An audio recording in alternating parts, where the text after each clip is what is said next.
Yes. I wanted you to show what you're doing. Oh, I'm trying to get rid of... You see how many cables are back here? I have eliminated like 5 cables and power bricks and things.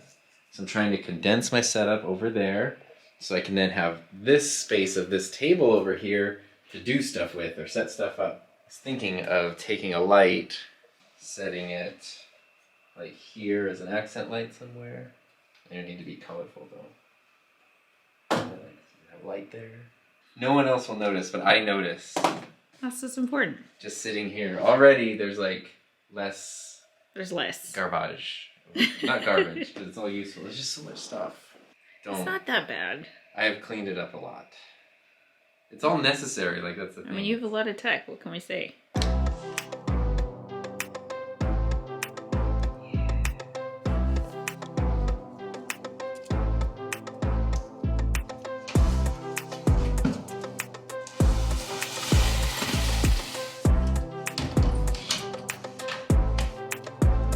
It's very exciting because Tom is in his studio doing his very first official paid consult right now.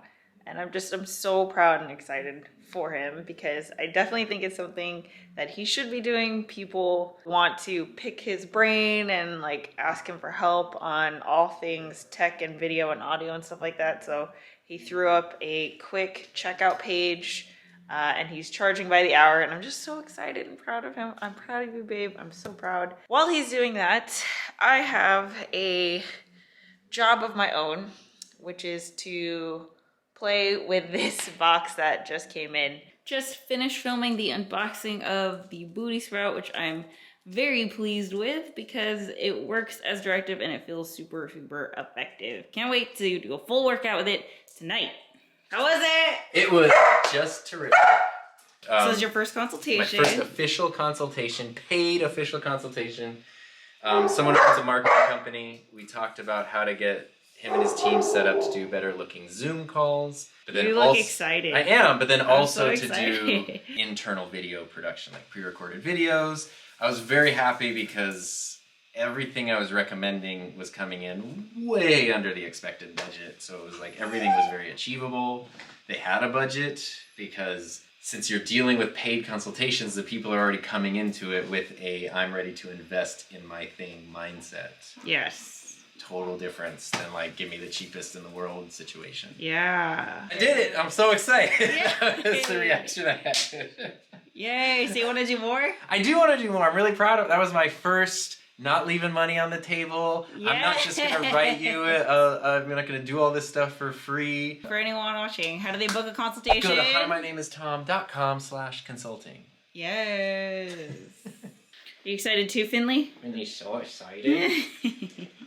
Finley. Hi. Oh. He likes to be up in the chair.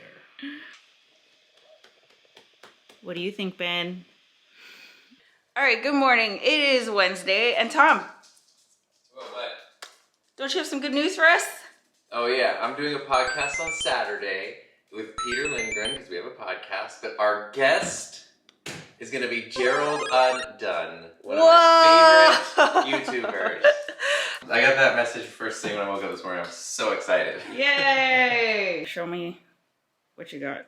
I recorded a podcast yesterday using Ecamm. Hi, Jared. I recorded it just as a backup, but it looks and sounds amazing. But the quality is so much better than what Zoom would be, because Zoom quality... It looks really good. It looks better than, like... It doesn't look like a Zoom call. Right. And Zoom looks like Zoom. Yeah. And it doesn't sound like a Zoom call looks either. like Zoom, and I don't want... We're using good audio, but it would... Even if we're using other mics, it wouldn't garble it up. You have the advantage because Jared also knows what he's doing. And I would have some guess that... But it's still not going to look like Zoom. Really, you think? I'm trying to figure out a layout format for these interviews that I want to do, which I talked about a little bit on the last episode of the couples table. And I don't want it to just be a Zoom call. I don't know. I'm trying to figure it out. I'm not sure if I want to do it like podcast style, but it's not. So far, every single format or style I've seen is not what I want to do it. Like nothing is like gravitating towards me. So Tom is trying to help me figure out something else. But this is with the exact same setup yesterday on Zoom. The best quality I can get. I don't know if you guys can tell, but it's like, it's pixelated. Anyone can see that it's pretty pixelated. And then Ecamm it looks like it came straight out of the camera. Okay. So this is from Ecamm. Yes. So you just gave Jared the link. I just did an interview in Ecamm. And you didn't stream. Yeah, I did exactly the same thing I did when I streamed, but I just pressed record. Because on Ecamm, which I need to load up anyway because I use it for work every day, use Heather's affiliate link in the description down below. Where the heck is it? Yeah, I just had the interview thing turned on, which I don't need it on for students or anything. But here you just do record only, or like, you can do YouTube, but I just keep it on destination, record only, and then just press record. And then you can still give it the link with the interview only thing. Yeah. So I'm in the kitchen and I'm trying to figure out what to make a video about because now I'm in that like daily video mode and I have a ton of ideas, but I'm like, okay, what can I get done today? It's fun. It's nice to have this like surge of creative energy that I feel like I haven't had in a while. So far I'm already really glad that I made the decision to do this, but I do have to say that after I uploaded my video yesterday, so the first video in the 31-day challenge, I immediately lost 7 subscribers, which I know the rationale behind it. Obviously, like those people, I don't, they're not meant for my content and all of that. I don't care if they're here or not, but it is like, I think it's just normal to be like, oh, here's something I'm super excited about, and you put it out and people just leave.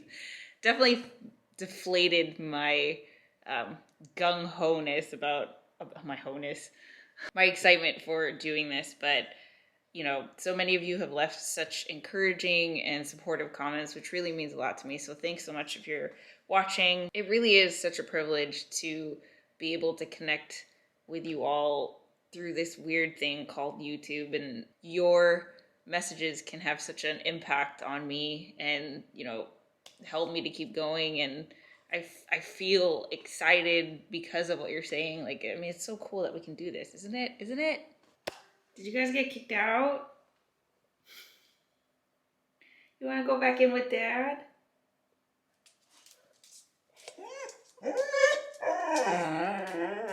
What are you saying?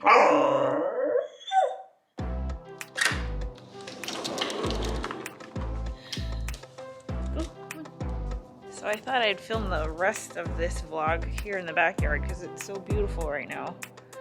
It's kind of bright though. I remember when I was still coming over.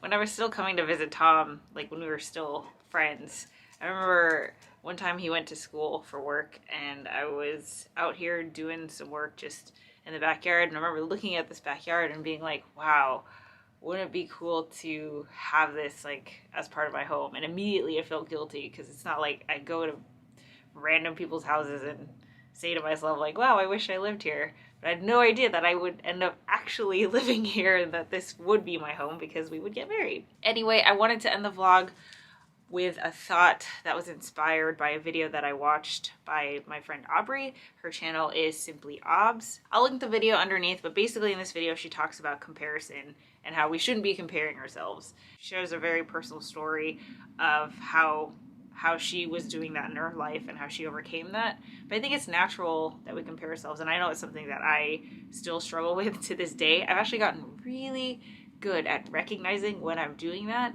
and I think that's the first step, because if you don't even realize you're doing it, then you can't like do anything about it. So one thing that I've been thinking about is this idea how your life, my life, is like a book, right?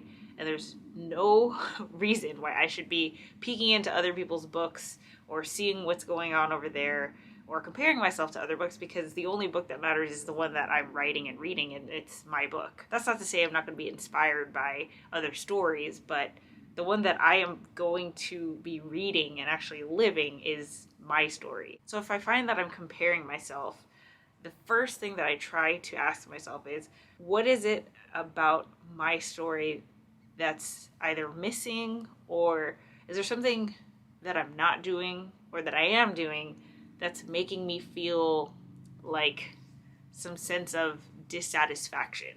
Because I think a lot of comparison is like, oh, look at that person and how how much more successful they are, or how much happier they are, or how, how all together and put together they are compared to me. But it's totally stuff that you can create in your own life. Like you have the power to create that. It's part of the reason why I decided to do this Just Create More challenge, was that I felt like there was a lot of stuff that was happening around me and not enough happening in my own life. So I had to take action and actually do something about that. And I know it's only been the second day, but I have to say, like, when I'm busy focusing on my own thing and I'm only worrying about what I'm getting done, and when I'm thinking about what I can do to make my life be more of what I want it to be, I stop comparing. Like, it just kind of happens automatically where I'm only focusing on myself.